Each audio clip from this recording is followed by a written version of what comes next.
فرد عالم کی ظلم۔ آئیے تو سننے اور سنانے سے پہلے ہم سب مل کر اپنے آقا و مولا حضور احمد مجتبی جناب محمد رسول اللہ ارواحنا صلی اللہ تعالی علیہ وعلی آلہ وسلم کی بارگاہ عرش پناہ میں درود پاک کا نذرانِ محبت پیش کریں۔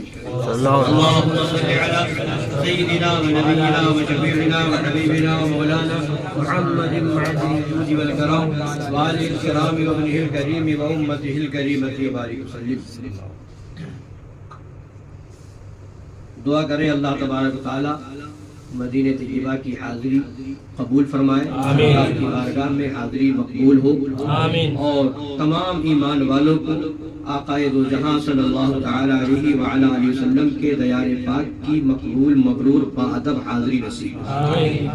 سرکار اعلیٰ حضرت امام اہل سنت مجدد اعظم دین و ملت فاضل بریلوی رضی اللہ تعالی عنہ جب حج کے لیے نکلے، 2 بار سرکار اعلیٰ حضرت رضی اللہ تعالی عنہ نے حج فرمایا۔ ابھی آپ نے حضرت قاری صاحب اللہ سے وہ کلام سنا جو اعلیٰ حضرت سرکار نے دوسری مرتبہ کے سفر حج کے موقع پر خیر فرمایا تھا۔ شکر خدا کی آج گھڑی اس سفر کی ہے، جس پر نثار جان فلاح و ظفر کی۔ فلاح مانے کامیابی، ظفر مانے کامیابی۔ تو اعلیٰ فرماتے ہیں کہ ایسا سفر ہے کہ ہوتا ہے، مشہور تو یہ ہے، کہا کہ یہ گیا ہے السفر کالسقر، ہے نا، سفر سقر کی طرح ہے۔ سقر جہنم کے طبقے کا نام ہے نا، یعنی بہت مشکل ہے۔ سفر میں مشکلیں ہوتی ہیں، سفر میں جو ہے سختیاں ہوتی ہیں، دشواریاں ہوتی ہیں، مگر اور پھر آج کے زمانے میں بہت سہولتیں ہو گئی، مگر وہ دور جو تھا پانی کے جہاز کا سفر، کئی دن کا لمبا سفر، پھر اس کے بعد اونٹوں کی سواری اور نہ جانے کیسی کیسی سواریاں ہوا کرتی تھی۔ تو حقیقت یہ ہے کہ پہلے کے سفر میں بہت دشواریاں تھی بھی اور بہت لمبا وقت لگتا بھی تھا۔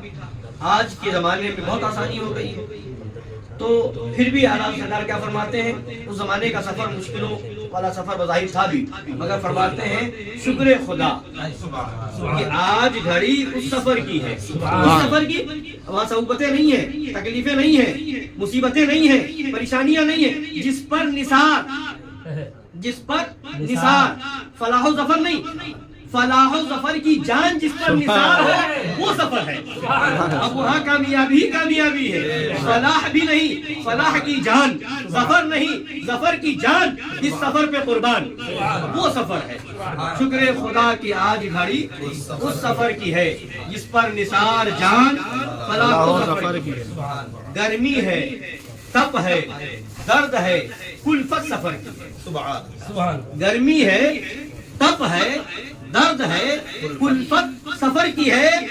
جو ایسا کہے اس کے لیے کہہ رہے ہیں ناشکر، سفر کرنے جا رہا ہے نبی کی بارگاہ میں تو کہہ رہا گرمی ہے، تپ ہے، درد ہے، کلفت سفر کی ہے، ناشکر یہ تو دیکھ عزیمت ہے، ناشکر یہ تو دیکھ ارادہ کدھر کا ہے، عزیمت مانے ارادہ، ناشکر یہ تو دیکھ عزیمت کدھر کی ہے۔ اور فرماتے ہیں جو یہ کہے تو کہے، مگر ہمارا حال یہ فرماتے ہیں ہم کو تو اپنے سائے میں آرام ہی سے لائے، ہم کو تو اپنے سائے میں آرام ہی سے لائے۔ ہیلے بہانے والوں کو یہ راہ ڈر کی ہے، ہیلے بہانے والوں کو یہ راہ ڈر کی ہے۔ اب فرماتے ہیں نعرہ تکبیر، نعرہ رسالت، نعرہ حیدری، نعرہ حیدری، مصطفیٰ کے نور عین، فاطمہ کے دل کا چین، مصطفیٰ کے نور عین، علمبردار مصطفیٰ، علمبردار مصطفیٰ، حضور باجی صاحبہ، حضور شیر ہندوستان، زیارت حرمین شریفین زندہ باد، زیارت حرمین شریفین زندہ باد، نعرہ تکبیر، اللہ اکبر، نعرہ رسالت۔ اب فرماتے ہیں لٹتے ہیں مارے جاتے ہیں یوں ہی سنا کیے، لٹتے ہیں مارے جاتے ہیں یوں ہی سنا کیے، سنتے تھے کہ لٹے جا رہے ہیں، مارے جا رہے ہیں، قافلہ واپس نہیں آ پایا، یوں ہی سنا کیے۔ ہر بار دی وہ امن، ہر بار دی یعنی جب جب حالات فرماتے جب جب گئے ایسی امن عطا فرمائی، ایسا سکون عطا فرمایا کہ غیرت حذر کی ہے. سفر اس وقت جب نکلے گھر سے سفر شروع ہوا، گھر میں رہے تو یہ حذر ہے. تو فرماتے وہ سفر میں ایسی امان ملی، ایسا امن و سکون ملا، فرماتے جس پر حذر کو بھی غیرت آ جائے. جہاں حذر میں سکون نہ ہو، گھر میں بیٹھ کے جو سکون نہ ہو، وہ نبی کی بارگاہ میں جانے کے سفر میں سکون ہے، وہ آرام ہے، وہ سکون ہے. اب فرماتے ماہ مدینہ تجلی عطا کرے، ماہ مدینہ اپنی تجلی عطا کرے. یہ ڈھلتی چاندنی تو پہر دوپہر کی، یہ ڈھلتی چاندنی تو پہر دوپہر کی ہے. منظار تربتی وجبت لہو شفاعتی. آقا کا فرمان ہے، میرے آقا کی حدیث پاک ہے، منظار قبری وجبت لہو شفاعتی. جس نے میری قبر پاک کی، روضہ پاک کی زیارت کی، اس پر میری شفاعت، اس کے لیے میری شفاعت واجب ہے. سبحان اللہ سبحان اللہ، بے شک. تو فرمایا اب یہ حدیث پاک ہے، اس کو اعلیٰ سرکار 6 میں لاتے ہیں. اب یہ بھی ذرا دیکھیں کہ یہ نبی فرماتے ہیں اس کے لیے میری شفاعت واجب ہو گئی جس نے میرے روضے کی زیارت کی، جس نے میرے روضے کی زیارت کی. کہیں پر یہ بھی آیا کہ جس نے کعبہ مقدسہ خانہ کعبہ کو دیکھا اس کے لیے میری شفاعت واجب ہو گئی. جس نے منی میں قربانی دی اس کے لیے میری شفاعت واجب ہو گئی. جس نے جو ہے وقوف عرفہ کیا اس کے لیے میری شفاعت واجب ہو گئی. یہ سب حج کے ارکان ہیں، یہ سب حج کے ارکان ہیں. حج کیا جائے گا، حج میں یہ سب چیزیں ہوں گی، مگر حج میں جانے والا حاجی یہ سوچتا ہوگا کہ میں حج کر کے آ گیا، بہت بڑا میں پرہیزگار بن گیا، بہت نیکوکار ہو گیا. مگر نبی فرماتے میری شفاعت تو گنہگاروں کے لیے ہے. تو وہاں پر تمہیں پروانہ نجات ملے کہ نہ ملے، اور پتہ نہیں کس کا حج قبول ہو کہ نہ ہو. اگر شفاعت چاہیے تو میری بارگاہ میں آ جاؤ، انشاءاللہ اس زیارت کے صدقے میں حج بھی قبول ہوگا، عمرہ بھی قبول ہوگا، قربانی بھی قبول ہوگی، نماز بھی قبول ہوگی. اور اگر کمی رہ جائے گی، گنہگار رہ جاؤ گے، تو شفاعت کے لیے نبی مختار موجود ہے. تو یہ مدعے جافزہ نبی پاک صلی اللہ علیہ وسلم کے روضہ پاک کی زیارت کرنے والوں کے لیے. تو جب نبی کے روضہ پاک کی زیارت کرنے پر یہ مژدہ ملا، جن ذات والا صفات نے نبی کو خود سامنے سے دیدار کیا ہو، ان صحابہ کا مقام کیا ہوگا، ان صحابہ کی عظمت کیا ہوگی. یہی وجہ ہے آج ہم نے تقریر میں ایک جگہ کہہ دیا کہ سنی ایمان والا اگر بے نمازی بھی ہوگا تو بخشش ہے. حوصلہ کلیوں کو مرچیں لگی، مگر بتاؤ تو صحیح، وہ صحابی نماز فرض نہ ہوئی تھی، روزہ فرض نہ ہوا تھا، حج فرض نہ ہوا تھا، زکات فرض نہ ہوئی تھی، نبی کا دیدار کیا، ایمان لے آئے، ایمان کے ساتھ دنیا سے تشریف لے گئے، وہ صحابی ہو گئے. ایسے صحابی ہو گئے کہ بڑے سے بڑا نمازی، بڑے سے بڑا حاجی، بڑے سے بڑا زکات دینے والا، بڑے سے بڑا متقی، غیر صحابی درجہ طے کرنے پہ آئے، ولی بن جائے، غوث بن جائے، قطب بن جائے، ابدال بن جائے، مگر صحابی نہیں بن سکتا. پتا کیا چلا؟ یہ مرتبہ دیا تو نبی کے دیدار میں دیا ہے. وہ صحابی بن گئے، ساری امت میں سب سے افضل و اعلیٰ ہو گئے. کس بنیاد پر؟ ایمان لا کر کے زیارت رسول کرنے کی بنیاد پر. پتا کیا چلا؟ جو بھی مرتبہ ملے گا نبی کی بارگاہ سے ملے گا. جو مرتبہ ملے گا وہ نبی کی بارگاہ سے ملے گا، نبی کے صدقے میں ملے گا. تو دار و مدار کیا ہے؟ بہت سے نمازی ہوں گے مگر جہنم میں جائیں گے، بہت سے حاجی ہوں گے مگر جہنم میں جائیں گے، بہت سے روزے دار ہوں گے مگر جہنم میں جائیں گے. مگر جو ایمان والا ہوگا وہ جنت ہی میں جائے گا، جو عاشق رسول ہوگا وہ جنت ہی میں جائے گا. رسولہ کلیوں کو مرچیں لگی کہ یہ کیا کہہ دیا. ہمیں یہی حقیقت ہے. نماز فرض نہ ہوئی تھی مگر صحابی ہے، روزہ فرض نہ ہوا تھا مگر صحابی ہے. اگر نماز کی بنیاد پر جنت ملتی تو پھر وہ ایمان والے نہ ہوتے، وہ جنتی نہ ہوتے. پتا کیا چلا؟ جنت میں نماز کی بنیاد پر، نہ روزے کی بنیاد پر، نہ حج کی بنیاد پر جنت ملے گی تو رشتے رسول کی بنیاد. نعرہ تکبیر، نعرہ رسالت، نعرہ حیدری، مسلک اعلی حضرت خلیفہ حضور شیر ہندوستان خلیفہ حضور شیر ہندوستان من زار تربتی وجبت لہو شفاعتی ان پر درود جن سے نوید ان بشر کی ہے، ان کی بارگاہ سے یہ خوشخبریاں مل رہی ہیں. بشر مانے خوشخبریاں، نوید مانے یہ وہاں سے مزدہ جعفرہ سنایا جا رہا ہے جی. ان پر درود جن سے نوید ان بشر کی ہے. اب آگے فرماتے ہیں اعلیٰ حضرت سبحان اب اس کے طفیل حج بھی خدا نے کیا. اس کے طفیل نبی کی بارگاہ کی حاضری کے طفیل. اب ہے کوئی صلح کلی جو اعتراض کرے اعلیٰ حضرت کے شعر پر حج تو فرض ہے، حج تو فرض ہے، مگر دکھاؤ کہ نبی پاک صلی اللہ علیہ وسلم کی بارگاہ کی حاضری بھی کسی نے فرض لکھی ہو کہ وہاں کی حاضری بھی فرض ہے. فرض کے بارے میں اعلیٰ حضرت کہے کہ اس کے طفیل نبی کی بارگاہ کی حاضری کے طفیل حج بھی خدا نے کرا دیے. ہٹا دیا اعلیٰ حضرت نے. حج ملا ہے تو بارگاہ نبی سے، روزہ ملا ہے تو بارگاہ نبی سے، زکات ملی ہے تو بارگاہ نبی سے، اور نماز ملی ہے تو بارگاہ نبی سے، قرآن ملا ہے تو بارگاہ نبی سے. تو جو کچھ ہے وہ اسی بارگاہ کا صدقہ ہے.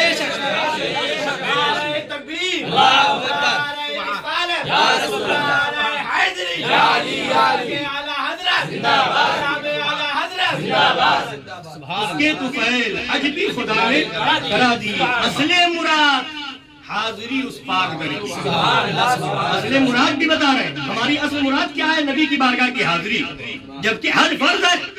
مگر اصل مراد یہ نہیں بتا رہے. اصل مراد حاضری اس پاک در کی ہے. اور آگے سنیے کہاں کہاں صلح کلیوں کو مرچیں لگیں گی، مگر یہاں کچھ نہیں بول پائیں گے کیونکہ کلام اعلیٰ حضرت. فرماتے ہیں کعبے کا نام تک نہ لیا. کوئی کہہ دے کہ توہین کرتی معاذ اللہ، نام تک نہ لیا. طیبہ ہی کا، کعبے کا نام تک نہ لیا، طیبہ ہی کہا. دونوں میں آپ غور کریں. وہاں کعبے کا نام یہ بھی نہیں کہہ رہے کہ کعبے کا نام نہیں لیا، نام تک نہ لیا مطلب بالکل ہی نہیں لیا. اور جب کہا تو طیبہ ہی کہا، طیبہ ہی کہا.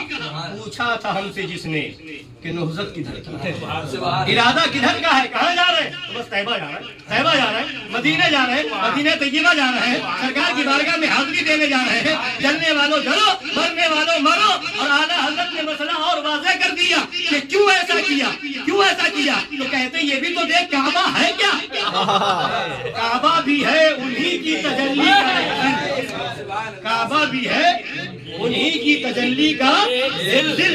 روشن انہی کے عکس سے پتلی حجر کی ہے، روشن انہی کے عکس سے پتلی حجر کی ہے. اور دوسری جگہ اور واضح کر دیا، فرمایا حاجیو آؤ شہنشاہ کا روضہ دیکھو، حاجیو آؤ شہنشاہ کا روضہ دیکھو. کعبہ تو دیکھ چکے، کعبے کا کعبہ دیکھو، کعبہ تو دیکھ چکے، کعبے کا کعبہ دیکھو. یہ کعبہ بھی، یہ کعبہ اس لیے بنا کہ میرے نبی نے بنایا ہے، ورنہ قبلہ تو بیت المقدس تھا، قبلہ تو بیت المقدس تھا، نماز ادھر پڑھی جاتی تھی. میرے نبی نے چاہا میرا قبلہ خانہ کعبہ بن جائے تو یہ قبلہ بن گیا. تو کعبہ بھی قبلہ بنا تو وہ نبی کے چاہنے سے بنا ہے. کعبے کا بھی کعبہ کوئی ہے تو وہ آمینہ کے لال کی غور سے سن تو رضا، کعبے سے آتی ہے صدا، غور سے سن تو رضا. اب یہ آواز بھی ہر ایک کو تھوڑی آئے گی، اعلیٰ حضرت جیسا ہو. غور سے سن تو رضا، کعبے سے آتی ہے صدا. میری آنکھوں سے میرے پیارے کا روضہ دیکھو، میری آنکھوں سے میرے پیارے کا روضہ دیکھو. اب فرماتے کعبہ بھی ہے انہی کی تجلی کا ایک ذل، روشن انہی کے عکس سے پتلی حجر کی. اب فرماتے ہوتے کہاں خلیل و بنا، کعبہ و منا. نہ حضرت ابراہیم خلیل ہوتے نہ بنیاد رکھی جاتی. بنا مانے بنیاد، ہوتے کہاں خلیل و بنا کعبہ و منا. نہ بنیاد رکھی جاتی، نہ کعبہ ہوتا، نہ منا ہوتا، نہ مزدلفہ ہوتا، نہ عرفات کا میدان ہوتا، کچھ نہ ہوتا. ہوتے کا لولاک والے صاحبی، لولاک والے یعنی لولاک مطلب اللہ نے فرمایا نا، حدیث قدسی ہے، لولاک لما خلقت الدنیا والافلاک. اے محبوب اگر تمہیں پیدا کرنا نہ ہوتا تو دنیا کو ہی نہ پیدا کرتا، آسمان کو بھی نہ پیدا کرتا. لولاک لما اظہرت الربوبیہ. اے محبوب اگر تمہیں پیدا کرنا نہ ہوتا تو میں رب ہوں یہ بھی ظاہر نہ کرتا، سبحان اللہ، اپنے رب ہونے کو بھی ظاہر، تو یہ کچھ نہ ہوتا، یہ سب کچھ اس لیے ہے کہ نبی کو بھیجنا تھا، تو نبی کے صدقے میں سب کچھ ہے، اسی کو اعلیٰ فرماتے ہوتے کہاں خلیل و بنا کعبہ و منا لولاک والے صاحبی سب تیرے گھر کی ہے، لولاک والے صاحبی سب تیرے گھر کی ہے۔ اور رہی بات نماز کی، ہم نے کہا کہ عاشق رسول پہلے بنو نمازی بعد میں بنو، تو فلاں کلیوں کو مرچیں لگ گئی کہ جو ہے یہ تو ایسی بات کر رہے ہیں کہ لوگ عاشق رسول تو نہیں بنیں گے، بے نمازی بن جائیں گے، معاذ اللہ رب العالمین۔ مگر آؤ اعلیٰ حضرت کیا فرماتے ہیں، مولا علی نے واری تیری نیند پر نماز، نماز تھی نا، اور وہ بھی عصر سب سے جو اعلیٰ خطر کی ہے، اور وہ بھی عصر جو سب سے جو اعلیٰ خطر کی ہے، کہ قرآن شریف میں آیا حافظوا علی الصلوات والصلاۃ الوسطی، نمازوں کی حفاظت کرو، خاص طور سے بیچ والی۔ تو مفسرین کرام فرماتے ہیں بیچ والی نماز سے مراد نماز عصر ہے۔ تو یہاں مولا علی نے جو نماز وار دی، نماز قربان کر دی نبی کی نیند پر، وہ نماز عصر تھی۔ تو جا کر کے مولا علی سے پوچھو کہ سرکار مولا کائنات یہ آپ نے کیا کیا، نماز تو فرض تھی اور وہ بھی نماز عصر تھی، نبی کی نیند پر آپ نماز قربان کر رہے ہیں، تو وہ یہی جواب ملے گا جو اعلیٰ حضرت نے ہمیں بتایا، ہوتے کہاں خلیل و بنا کعبہ و منا لولاک والے سب صاحبی سب تیرے گھر کی ہے، نماز بھی ہے تو نبی کے صدقے میں، روزہ بھی ہے تو نبی کے صدقے میں، حج بھی ہے تو نبی کے صدقے میں، ساری چیزیں جو ملی ہے مل رہی ہے قیامت تک ملیں گی، وہ سب صدقہ ہے محمد رسول اللہ۔ سبحان اللہ، یہاں تو نماز تھی۔ سرکار صدیق اکبر کا حال دیکھو، صدیق بلکہ غار میں جان اس پہ دے چکے، غار میں جب گئے غار ثور شریف میں، تو آرام کرنے کے لیے جتنے سوراخ تھے سرکار صدیق اکبر نے کپڑوں کو پھاڑ کے سب سوراخ بند کر دیے، ایک سوراخ بچ گیا، وہاں آپ نے اپنا انگوٹھا یا قدم ایڑی رکھ دی، اور اس کے بعد سرکار دو علیہ وسلم کو اندر بلایا، تشریف لے گئے، سرکار آرام فرمانے لگے۔ اب وہ سانپ جن کے بارے میں بتایا جاتا ہے کہ وہ انہوں نے سن رکھا تھا حضرت عیسیٰ علیہ السلام سے کہ ایک نبی تشریف لائیں گے، نبی آخر الزمان، اور جب ہجرت کریں گے تو اسی غار میں آئیں گے، تو صرف اس لیے وہ سانپ وہاں موجود تھے کہ جب وہ نبی آئے تو میں ان کی زیارت کروں، سانپ بھی جن کا عاشق ہو وہ میرا نبی ہے۔ تو انہوں نے پہلے اپنے سر کو رگڑا، مگر صدیق اکبر ہے، ادھر بھی عشق ہے ادھر بھی عشق ہے، وہ بھی عشق میں بے چین ہے، ادھر بھی عشق کا امتحان ہے کہ مجھے تکلیف دے دو گوارا ہے، مجھے ڈس لو گوارا ہے، مگر میرے محبوب کی بارگاہ میں کسی طرح کی اذیت پہنچے یہ گوارا نہیں ہے۔ ادھر رگڑتے رہے، جب ایڑی نہ ہٹائی، اپنا قدم پاک نہ ہٹایا، تو سانپ نے مجبور ہو کر کے ڈس لیا، اور پھر جب ہٹائے تو سانپ نے آ کر کے چہرہ اوپر کیا، نبی کا دیدار کیا اور وہاں پر تشریف لے گئے۔ تو اب مگر کیا تھا، صدیق اکبر کو ڈس لیا تو اب زہر پھیلا، آنسو نکل آئے۔ اب پھر نبی نے پوچھا، تو وہاں تو معاملہ یہ ہے کہ پیش خبیر کیا مجھے حاجت خبر ہے، وہاں سب خبر ہے، مگر پوچھا ہے ابو بکر کیا معاملہ ہے، پورے حال بتایا، لعاب جہل نکالا اور لگا دیا۔ اب وہ جو زہر تھا وہ زہر دور ہوتا ہوا نظر آیا، شفا ملتی نظر آئی۔ اب بھی سمجھ میں نہ آئے، نخل کے اندھوں کو تو کب سمجھ میں آئے گا؟ ان نجدیوں وہابیوں دیوبندیوں کہتے نبی ہماری طرح ہے، ابے نبی لعاب جہل لگا دے تو بیماری دور ہو جائے، اور تو اپنا تھوک لگا دے، بیماری نہ ہو تو بیماری ہو جائے۔ عقل ہوتی تو خدا سے نہ لڑائی لیتے، یہ گھٹائیں اسے منظور بڑھانا تیرا۔ صدیق بلکہ غار میں جان اس پہ دے چکے، اور حفظ جان تو جان فروز غرر، جان کی حفاظت تو سارے فرض سے بڑھ کر کے، کہیں جان کے لیے خطرہ بن جائے تو ایسے موقع پر اجازت ہے کہ آپ نماز چھوڑ کر کے جان بچائیں، روزہ چھوڑ جان کے لیے خطرہ بن جائے تو روزہ چھوڑ کر کے آپ جان بچائیں۔ تو جان کی حفاظت تو سارے فرضوں سے بڑھ کر کے ہے، مگر صدیق اکبر نے وہ بھی قربان کر دی یہ نبی کی ذات پر، اور فرماتے ہاں یا رسول اللہ تو نے ان کو جان، صدیق اکبر کو جان، انہیں مولا علی کو پھیر دی نماز، ہاں تو نے ان کو جان انہیں پھیر دی نماز، پر وہ تو کر چکے تھے جو کرنی بشر کی ہے، پر وہ تو کر چکے تھے جو کرنی بشر کی ہے۔ یعنی صحابہ کی زندگی آپ اٹھائیں گے تو پتہ یہ چلے گا، نماز بعد میں ہے، عشق رسول پہلے ہے، بعد میں ہے، عشق رسول پہلے ہے، حج بعد میں ہے، عشق رسول پہلے ہے، زکات بعد میں ہے، عشق رسول پہلے ہے۔ یہاں تک کہ صدیق اکبر سبق دے رہے جنگ بدر ہو، جنگ احد ہو، جنگ خندق ہو، جنگ تبوک ہو، سبق دے رہے ہیں جان بھی بعد میں ہے عشق رسول پہلے ہے، اولاد بھی بعد میں ہے عشق رسول پہلے ہے، بیوی بچے بعد میں ہے عشق رسول پہلے ہے، عشق رسول ہے تو سب ہے اور یہ نہیں تو کچھ نہیں۔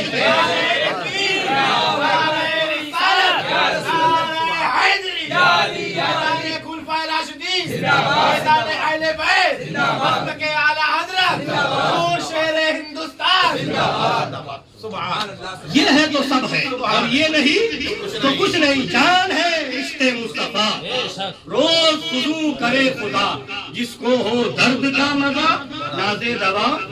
اب پورا نتیجہ نکالتے ہیں، ثابت ہوا کہ جملہ فرائض فروع ہے، اصل بھی نہیں، اصل الاصول، اصل الاصول، اصل مانے جڑ، بنیاد، اور اصل الاصول ساری بنیادوں کی بنیاد، ساری جڑوں کی جڑ بندگی اس تاجور کی ہے، بندگی اس تاجور کی ہے۔ تو ثابت کیا ہوا؟ جملہ فرائض فروع ہے، جتنے فرض ہیں وہ فروع ہے۔ تو یہی تو ہم نے کہا کہ نمازی بعد میں عاشق رسول پہلے بنو، یہی اعلیٰ حضرت بتا رہے نبی کی غلامی پہلے اختیار کرو، عاشق رسول پہلے بنو، اس لیے کہ یہ اصل اصول ہے، یہ ہے تو نماز نماز ہے، روزہ روزہ ہے، حج ہے، زکات زکات ہے، مگر بات وہی ہے کہ اگر اعلیٰ حضرت کا عشق کا ذرا سا صدقہ بھی ملے گا تو کل مولوی صحیح معنوں میں سنی صحیح عقیدہ بن جائے گا، اور اگر یہ صدقہ نہ ملا تو در بدر پھرتے رہو گے، ان کے در پر پڑ رہو،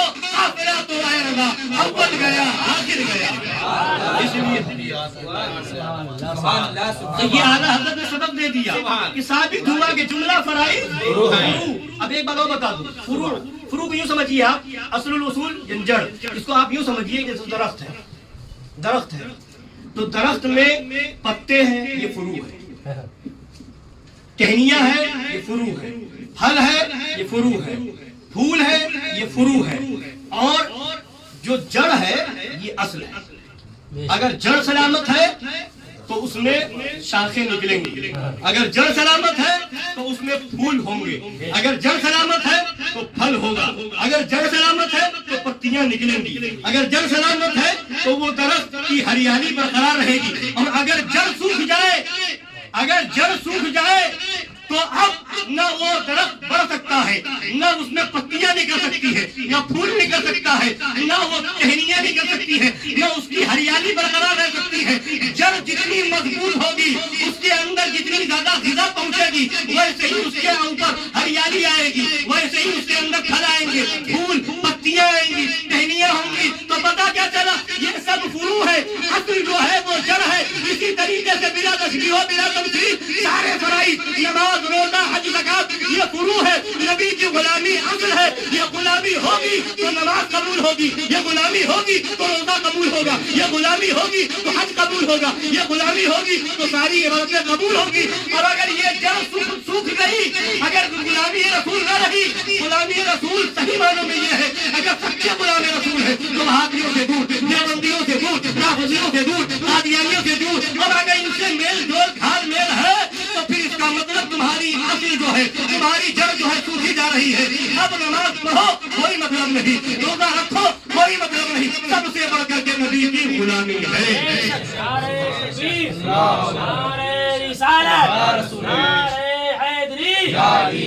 عظمت مصطفیٰ، عظمت مصطفیٰ، زیارت حرمین شریفین، زیارت حرمین شریفین، خلیفہ حضور شیر ہندوستان، نعرہ تکبیر، نعرہ اصل رسول بندگی اس تاجور کی ہے۔ فرماتے مجرم بلائے آئے ہیں، جاؤ کا ہے گواہ۔ میں نے جو آیت کریمہ پڑھی، وَلَوْ أَنَّهُمْ ظَلَمُوا أَنفُسَهُمْ جَاءُوكَ فَاسْتَغْفَرُوا اللَّهَ وَاسْتَغْفَرَ لَهُمُ الرَّسُولُ لَوَجَدُوا اللَّهَ تَوَّابًا رَحِيمًا۔ اگر لوگ اپنی جانوں پر ظلم کر لیں، خدا فرماتا ہے محبوب وہ آپ کی بارگاہ میں آئے، جاؤوکا آپ کی بارگاہ میں آئیں، فاستغفر اللہ اور آپ کی بارگاہ میں آ کر کے اللہ سے مغفرت طلب کریں، واستغفر لهم الرسول اور رسول بھی ان کے لیے سفارش کر دے، لوجدوا اللہ توابا رحیما تو اللہ کو تواب توبہ قبول کرنے والا اور مہربان پائیں گے۔ تو اب یہاں خدا نے بتا دیا اگر لوگ ظلم کر لیں یعنی گناہ کر لیں تو نبی کی بارگاہ میں جائیں، جاؤ کا محبوب وہ آپ کی بارگاہ میں آئے۔ خدا نے یہ کیوں نہیں کہا کہ وہ مسجد حرام میں چلے جائیں، مسجد اقصی میں چلے جائیں، مسجد نبوی میں چلے جائیں اور اپنے محلے کی مسجد نہیں، خانہ کعبہ میں چلے جائیں، نہیں، اے محبوب آپ کی بارگاہ میں آئے۔ جو ملا ہے یہیں سے ملا، جو ملے گا یہیں سے ملے گا۔ تو فرما دیا کہ مجرم بلائے آئے ہیں، جاؤ کا ہے گواہ۔ تو ہم نبی کی بارگاہ میں جانے بغیر بلائے نہیں، بلانے سے جائیں۔ اور یہ اعلیٰ حضرت کی دلیل بھی سبحان اللہ، ایسی دلیل نہیں کہ کوئی اس کو کاٹ دے، قرآن سے خدا نے حکم دیا کہ نبی کی بارگاہ میں جائے، اور جب حکم خدا کا ہے تو بلانے سے جا رہے ہیں، اور خدا نے یہ ہمیں یہ حکم دیا کہ جاؤ نبی کی بارگاہ میں، اور نبی سے کیا کہا؟ وَأَمَّا السَّائِلَ فَلَا تَنْهَرْ۔ اے محبوب کوئی منگتا سوالی آئے تو آپ جھڑکے نہیں، وہاں جھڑکا نہیں جاتا، انشاءاللہ یہاں ہے تو انہی کا صدقہ کھا رہے ہیں، وہاں جائیں گے تو جھڑکا نہیں جائے گا، جو کچھ مل رہا تھا مل رہا ہے اور صبح قیامت تک ملے گا تو انہی کی بارگاہ سے ملے گا۔ تو خدا کا یہی ہے در، نہیں اور کوئی مکر جو وہاں سے ہو یہی آگے ہو، جو یہاں نہیں تو وہاں نہیں۔ تو جو کریم اور سخی کا دربار ہوتا ہے وہاں تو بغیر بلائے کوئی جائے تو خالی نہیں لگایا جاتا ہے، یہاں تو بلائے سے جا رہے ہیں۔ مجرم بلائے آئے ہیں جاؤ کا ہے گواہ، پھر رد ہو تب یہ شان کریموں کے در کی ہے۔ اور فرماتے ہیں بد ہے مگر انہی کے ہیں، باغی نہیں ہے ہم، نجدی نہ آئے اس کو یہ منزل خطر کی ہے۔ کف نجدیت نہ کفر نہ اسلام سب پہ حق، کف نجدیت نہ کفر نہ اسلام سب پہ حق، کافر ادھر کی ہے نہ ادھر کی ادھر کی ہے، نہ یہ اسلام میں ہی ہے نہ کھلے کافروں میں ہی ہے، یہ بالکل الگ ہی ہے۔ اور فرماتے ہیں حاکم حکیم داد و دوا دے یہ کچھ نہ دے۔ حاکم جو ہوتا ہے فیصلہ کرتا نہیں کرتا ہے، انصاف دلاتا ہے، داد مانی انصاف، اور حکیم دوا دیتا ہے۔ حاکم حکیم داد و دوا دے یہ کچھ نہ دے، سرکار کچھ نہ دے۔ مردود یہ مراد کس آیت خبر کی ہے؟ مردود یہ مراد کس آیت خبر کی ہے؟ اب فرماتے ہیں ذکر خدا جو ان سے جدا چاہو نجدیو، واللہ ذکر حق نہیں ان قطر کی ہے، بے ان کے واسطے کہ خدا کچھ عطا کرے، آشا غلط یہ حوث بے بسر کی ہے۔ غریب نواز یہ کلام تو بہت لمبا ہے، اب اس کا ایک شعر جو قاری صاحب نے پڑھا وہ سن لیجئے، بات مکمل ہو جائے انشاءاللہ تعالی۔ فرمایا سرکار اعلیٰ حضرت نے یہ کہ پہلے ہو ان کی یاد کہ پائے جلا نماز، ہے نا؟ تو ہم نے کہہ دیا عاشق رسول پہلے بنو نمازی بعد میں بنو، مجھے لگ رہا ہے کیا فرما رہے پہلے ہو ان کی یاد، تو پہلے ان کی یاد کرو عاشق رسول بنو، یہی تو مطلب ہے۔ پہلے ہو ان کی یاد کہ پائے جلا نماز، جب ان کی یاد پہلے ہوگی تو نماز میں ایک نئی جلا ہوگی، ایک نئی تجلی ہوگی، ایک لطف ہوگا، اس لیے کہ نماز میں ان کی یاد آنا ہی آنا ہے، ان کے بغیر ان کی یاد کے بغیر نماز ہو ہی نہیں سکتی۔ اگر نماز کی شروعات ہوگی تو نبی کی یاد ہوگی، نماز پڑھو گے تو نبی کی یاد ہوگی، اختتام ہوگا تو نبی کی یاد ہوگی۔ اسی لیے اللہ نے یہ حکم کو دیا اقیموا الصلاۃ، نماز قائم کرو، نماز پڑھو، کیسے پڑھو یہ نہیں بتایا، نبی کا محتاج بنا دیا۔ نبی سے پوچھا کیسے پڑھے، نبی نے فرمایا صلو کما رأیتمونی اصلی، ایسے پڑھو جیسے مجھے پڑھتا ہوا دیکھو۔ تو اب ہمیں محتاج بنا دیا گیا، نبی کی بارگاہ کے محتاج ہے۔ نماز کیسے پڑھے، اب نیت کیسے باندھے؟ اب یاد کرو نبی نے کیسے باندھی، جیسے نبی نے باندھی ویسے باندھو۔ سننا باندھ کر کے نیت کیا پڑھے، جو نبی نے پڑھا وہ تم پڑھو۔ قرات کیسے کرے، تم جو نبی نے جیسے کیا ویسے کرو۔ رکوع کیسے کرے، جیسے نبی نے کیا ویسے کرو۔ سجدہ کیسے کرے، جیسے نبی نے کیا ویسے کرو۔ قاعدہ کیسے کرے، جیسے نبی نے کیا ویسے کرو۔ اور خروج بسروعی کیسے کرے، جیسے نبی نے کیا ویسے کرو۔ سارے ارکان ویسے ہی کرنا ہے جیسے نبی نے کیا ہے۔ تو پتہ کیا چلا، عبادت خدا کی، یاد مصطفیٰ کی، بغیر حضور کی یاد کے عبادت ہے ہی نہیں۔ تو کیسے نبی کی یاد کو چھوڑ کر کے تم خدا کی یاد منا سکتے ہو؟ ذکر خدا جو ان سے جدا چاہو نجدی ہو، اللہ ذکر حق نہیں انجی قطر کی، تو پہلے ہو ان کی یاد کہ پائے جلا نماز، یہ کہتی ہے اذان جو پچھلے پہر کی ہے۔ تو یہ اذان میں بھی ہمیں یہی سزا مل رہی ہے کہ نبی کا نام وہاں بھی ہے، کلمہ پڑھے تو نبی کا ذکر وہاں بھی ہے، نماز پڑھے تو اس میں بھی السلام علیک ایھا النبی پڑھنا ہے، نماز میں بھی درود نبی پر بھیجنا ہے۔ تو یہ سب کچھ یہ ہے کہ یہ ساری چیزیں بتا رہی ہیں کہ بغیر نبی کو یاد کیے ہوئے خدا تک پہنچ جاؤ، یہ ہو ہی نہیں سکتا، یہ ہو ہی نہیں سکتا۔ اس لیے سب سے پہلے غلامی رسول ضروری ہے، باقی سارے کام اس کے بعد ہے۔ اللہ تعالی ہمیں صحیح معنوں میں سنی صحیح العقیدہ بنائے، عاشق رسول بنائے، تمام خبیثوں مذہبوں بدینوں سے، وہابیوں دیوبندیوں رافضیوں قادیانیوں سے دور رہنے کی توفیق عطا فرمائے، آمین۔ کھڑے ہو جائیں۔